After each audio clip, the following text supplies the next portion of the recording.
يعني الأيام اللي فاتت ما حدش بيتكلم إلا عن أحمد زيزو، نجم طبعا مصر ونجم نادي الزمالك. أحمد زيزو اتفقت اختلفت هو أفضل لاعب في مصر في التوقيت الحالي. كان سبب في حصول نادي الزمالك على عدد من طبعا البطولات خلال الفترة اللي فاتت، وقت ما كان نادي الزمالك يمتلك لاعبين بتساعد أحمد زيزو، بتساعد شيكابالا على التتويج بالبطولات. ولكن بعد أن تم تفريغ النادي من كافة النجوم، تقعد بقى تقول لي مجلس منتخب، لجان مش لجان، ماليش علاقة. ليه علاقة ان نادي الزمالك تم تفريغ الفريق من كافة النجوم. هتيجي تقول لي فرجاني ساسي مشي ايام اللجان، طب ما اشرف بن شرقي مشي وقت مجلس المجلس المنتخب، المجلس الحالي. وبالتالي تحس ان في امر غير طبيعي يحدث داخل نادي الزمالك.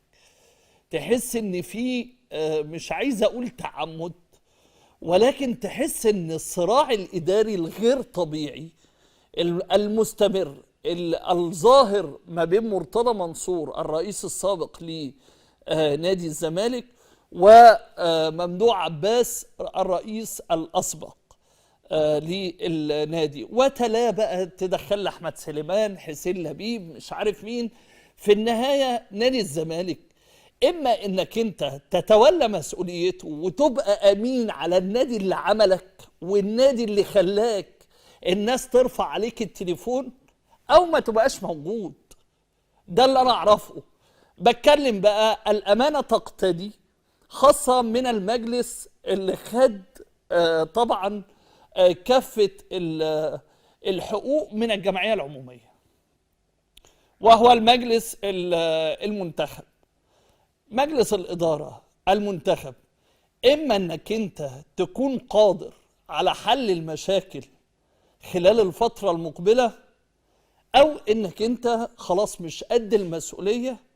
مفيش أي مشكلة خالص، محدش بيلزمك. وخلي بالك، في أسماء محترمة داخل مجلس إدارة نادي الزمالك، في أسماء محترمة داخل مجلس إدارة نادي الزمالك، في أسماء ليها تاريخ.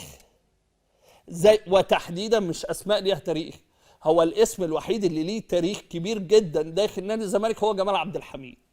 وجمال عبد الحميد تحديدا عضو مجلس اداره نادي الزمالك، قائد منتخب مصر في كاس العالم 90. ادائك داخل مجلس اداره نادي الزمالك لا يليق باسمك وتاريخك الكبير داخل مجلس الاداره. ولا يليق ان عمر خضر اللي انتقل الى نادي استون فيلا خلال الايام الماضيه عن طريق نادي زد، وهو كان ناشئ داخل نادي الزمالك، واللي رحل عن نادي الزمالك ب 3.5 مليون جنيه، ثم انتقل من نادي زد. نادي زد استفاد بانتقال اللاعب ب 7 مليون جنيه استرليني. وبالتالي نادي الزمالك اللي المفروض بيتصدر للرأي العام أنه يعاني من أزمة مالية طاحنة، على عكس ما الرئيس السابق مرتضى منصور النهارده في منشور ليه على صفحته الشخصية قال، وفي التصريحات ليه اتكلم على ان الزمالك فيه 300 مليون جنيه. وفي هي الفلوس احيانا بتظهر واحيانا ما بتظهرش، وتلاقي فريق كرة اليد اللي بيسافر مش لاقي فلوس يسافر بيها، لا ده بيجمعوا له فلوس علشان التنقلات في السعودية. تلاقي امور غريبة انت مش فاهم انت رايح بيها على فين. السلام عليكم ورحمة الله وبركاته. يا كابتن الإسلام يا صادق، أي رمز محترم وبيحترم نفسه وبيحترم تاريخه ما يقبلش المهانة دي على نفسه. ما يقبلش إنه قاعد كده في النادي ومنتخب من أعضاء الجمعية العمومية وقاعد ملوش لازمة زي الكرسي اللي قاعد عليه، آخره يهز دماغه.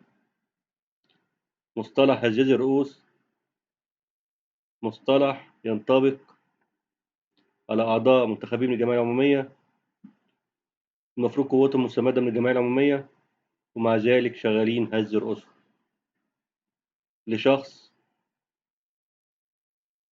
بيتحكم في كل مقدرات النادي، النادي بحجم نادي الزمالك كأنه ملكية خاصة ليه ولعياله من بعده، وفي الآخر ورث منصبه لابنه في وجود هؤلاء الرموز اللي بتتكلم عليهم. رمز إيه اللي بتتكلم عنه يا إسلام يا صادق؟ الرمز اللي بجد رمز جوه الملعب، بره الملعب، في الإدارة، خارج الإدارة. لكن دي أسماء وأبطال من ورق، رموز من ورق، لكن في الحقيقة كل واحد بيجري ورا مصلحته الشخصية، لا مصلحة نادي ولا حتى احتراما لتاريخه الكروي. مش حالك اليوم، ده مبدأه. كنت أهلاوي أصيل، دينا لايك واشتراك، والسلام عليكم ورحمة الله وبركاته.